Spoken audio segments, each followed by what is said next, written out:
স্বাগত না বলে যদি হ্যালো স্যার বলি। অবশ্যই এই প্রসঙ্গে জানবো, কিন্তু প্রথমেই হ্যালো স্যারের রাজনৈতিক দিকটা নিয়ে আমরা একটুখানি আলোচনা করি। পার্থদা, সাংসদ হিসেবে 1 বছরের বেশ কিছুটা বেশি সময় অতিক্রান্ত, ব্যারাকপুর কি পেল? না দেখুন, আমি যখন আমাদের দলনেত্রী বাংলার মাননীয় মুখ্যমন্ত্রী মমতা বন্দ্যোপাধ্যায় এবং আমাদের সর্বভারতীয় সাধারণ সম্পাদক অভিষেক বন্দ্যোপাধ্যায়ের থেকে নির্দেশ পেয়েছিলাম যে তোমায় ব্যারাকপুরে দাঁড়াতে হবে, আমি একটাই কথা ব্যারাকপুরের মানুষকে বলেছিলাম যে ব্যারাকপুরের একটা দুর্নাম আছে, যে ব্যারাকপুর মানে গুন্ডামির শহর, মস্তানির শহর, সেই এলাকা। আমি যদি জিতি, আপনারা যদি আমাকে নির্বাচিত করেন, আমি একটা টাইম পেলে ব্যারাকপুরের এই গুন্ডামি বন্ধ করে দিতে পারব।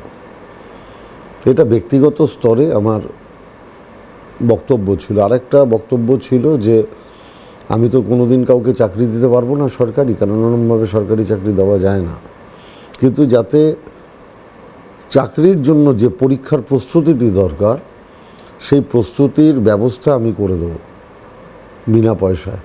অর্থাৎ বিভিন্ন টিচারদের সাথে কথা বলে, ইনস্টিটিউশনের সাথে কথা বলে, যাতে আমার লোকসভা কেন্দ্রিক ছেলেমেয়েরা সেই টিউশনটা পায়, আমি তার ব্যবস্থা করে দেবো। আর বাংলার মাননীয় মুখ্যমন্ত্রী মমতা বন্দ্যোপাধ্যায়ের যে উন্নয়নমূলক পরিকল্পনা আছে, সামাজিক পরিকল্পনা, সেগুলো যাতে প্রত্যেকটা মানুষ পায়, কেউ যেন বঞ্চিত না হয়, সেটা দেখভাল করার দায়িত্ব আমার। এছাড়া ব্যারাকপুরের মানুষের সামগ্রিক কিছু ডিমান্ড ছিল, যেগুলো আমি লোকসভায় উত্থাপন করার চেষ্টা করেছি। এক হচ্ছে, আপনারা জানেন যে দীর্ঘদিনের মমতা ব্যানার্জির যখন রেলমন্ত্রী ছিলেন, তার পরিকল্পনা ছিল ব্যারাকপুর অবধি মেট্রো, কিন্তু সেটা যে কোনো কারণেই হোক পরবর্তীকালে যারা রেলমন্ত্রী হয়েছেন তারা কেউ বাস্তবায়িত করেননি। আমি বলেছিলাম যে এখন তো কল্যাণীতে এইমস হয়েছে, বিভিন্ন রাজ্যের মানুষ এইমসে আসছে, এখন ব্যারাকপুরটাই এক্সটেনশন করে যদি কল্যাণী অবধি নিয়ে যাওয়া হয়। আমি এখনো পর্যন্ত সঠিক অর্থে কোনো সদুত্তর পাইনি। আমার দাবি ছিল যে কাঁচরাপাড়া ওয়ার্কশপে আগে হাজার হাজার মানুষ চাকরি করত, সেটা ক্রমশ ক্ষীণ থেকে ক্ষীণতর হচ্ছে। একটা বিস্তীর্ণ এলাকা জঞ্জালে পরিণত হচ্ছে, যেখান থেকে ডেঙ্গু ছড়াচ্ছে কাঁচরাপাড়ার সাধারণ মানুষের মধ্যে। মিউনিসিপ্যালিটিকে ডেঙ্গু অভিযানে নামতে হচ্ছে, রেলের জায়গা পরিষ্কার করতে হচ্ছে। রেল বলুন কিংবা আপনি ব্যারাকপুর ক্যান্টনমেন্ট বলুন, ব্যারাকপুর ক্যান্টনমেন্ট যেটা রাজনাথ সিং মহাশয়ের মন্ত্রী, সম্মানীয় মন্ত্রী, ওনার এখতিয়ারভুক্ত, সেই এলাকায় 2টো কলেজ আছে, 4টে স্কুল আছে, দুর্বিষহ জীবন মানুষের, রাস্তাঘাট, আলো কিচ্ছু নেই।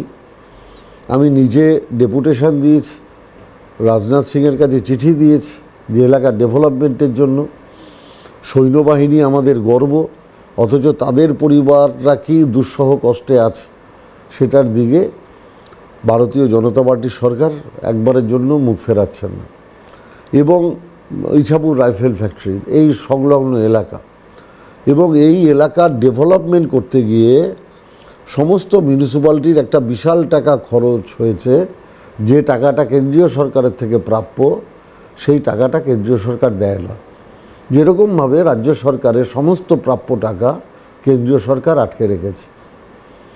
এরা ডেভেলপমেন্টের কাজ করে না, উন্নয়নের কাজ করে না।